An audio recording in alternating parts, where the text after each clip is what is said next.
Well, good morning. Today's message is called Along for the Ride. We're going to start today where we left off yesterday. Yesterday, all my troubles seemed so far away. Now, it looks as though they're here to stay. Before I get way off track, let me read the opening passage. John 21:15 through 17. It says, after breakfast, Jesus asked Simon Peter, Simon, son of John, do you love me more than these? Yes, Lord, Peter replied, you know I love you. Then feed my lambs, Jesus told him. Jesus repeated the question, Simon, son of John, do you love me? Yes, Lord, Peter said, you know I love you. Then take care of my sheep, Jesus said. A third time, he asked him, Simon, son of John, do you love me? Peter was hurt that Jesus asked the question a third time. He said, Lord, you know everything. You know that I love you. And Jesus said, then feed my sheep. I would like to place before you a thought-provoking idea from this passage.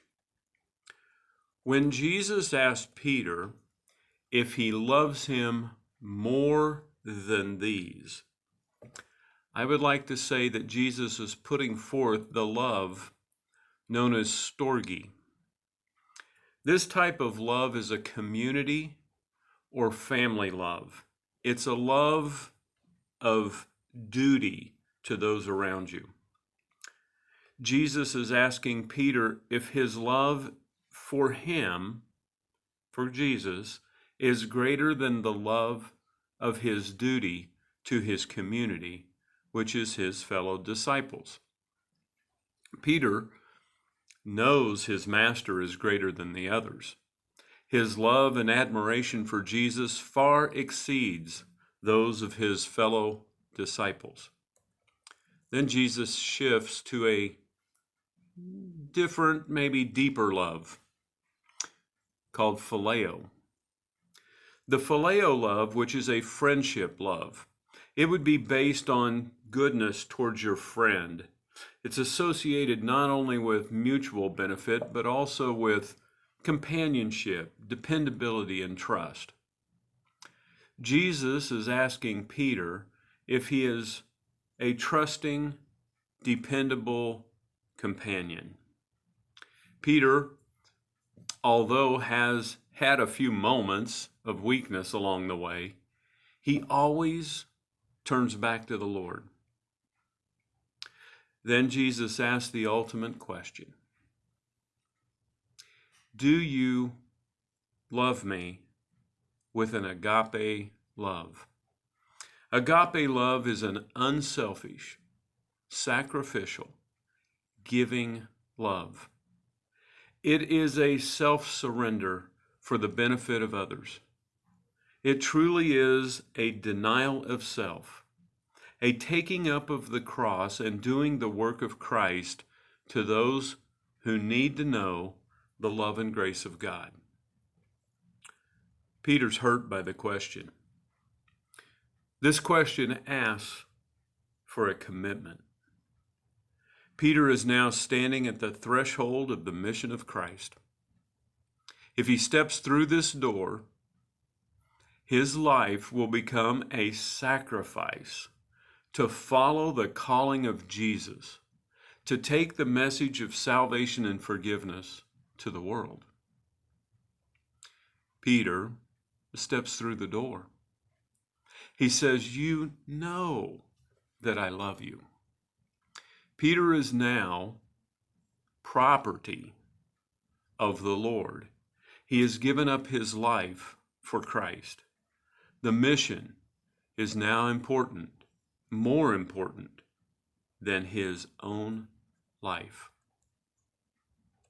John 21:18 through 19 says, Jesus speaking, I tell you the truth. When you were young, You were able to do as you liked. You dressed yourself and you went wherever you wanted to go.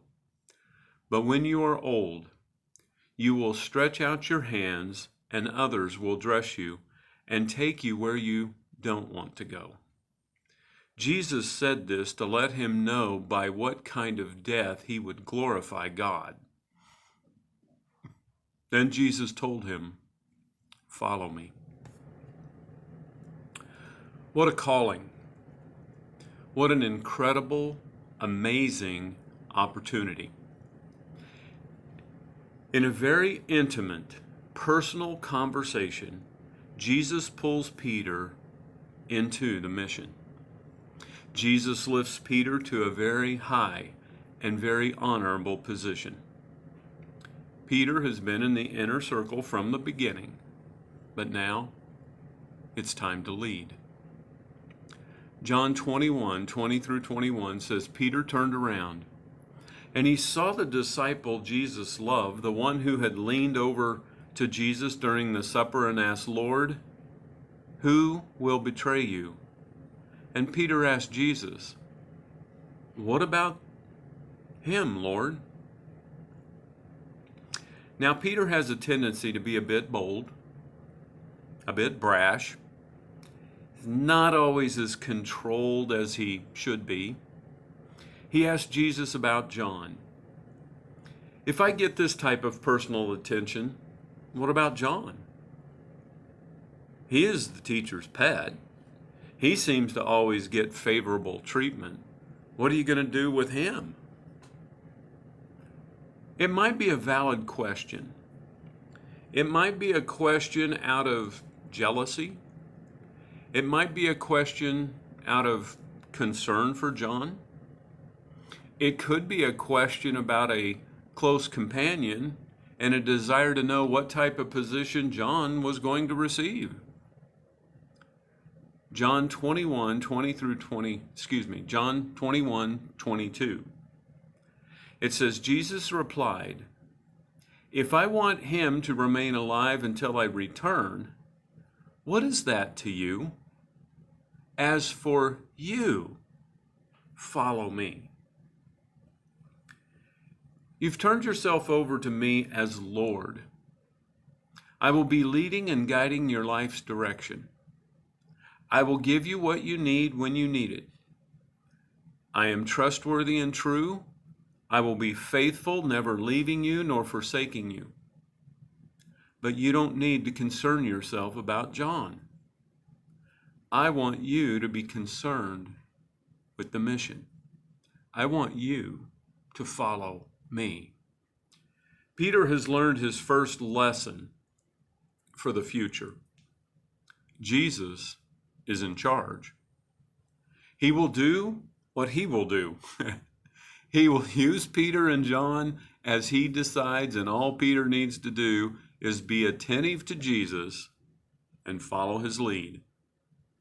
Now everything gets a little muddied up as a rumor begins to spread. In John 21:23, it says, "So the rumor spread among the community of believers that this disciple wouldn't die." But that isn't what Jesus said at all. He only said, "If I want him to remain alive until I return, what is that to you?" I firmly believe that this is a statement that every minister, not just professional minister, who has been called by the Lord to the work of continuing the mission and spreading of the gospel, needs to hear. Jesus has the ability to place his called ones to where he wants them to be.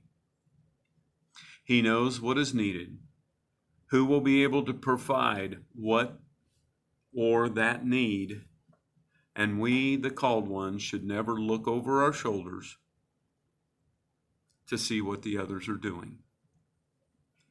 Do what you've been called to do. Follow the Lord with what you have been given. Your call may lead to large, small, recognition, obscurity, might be prosperous, could be poverty.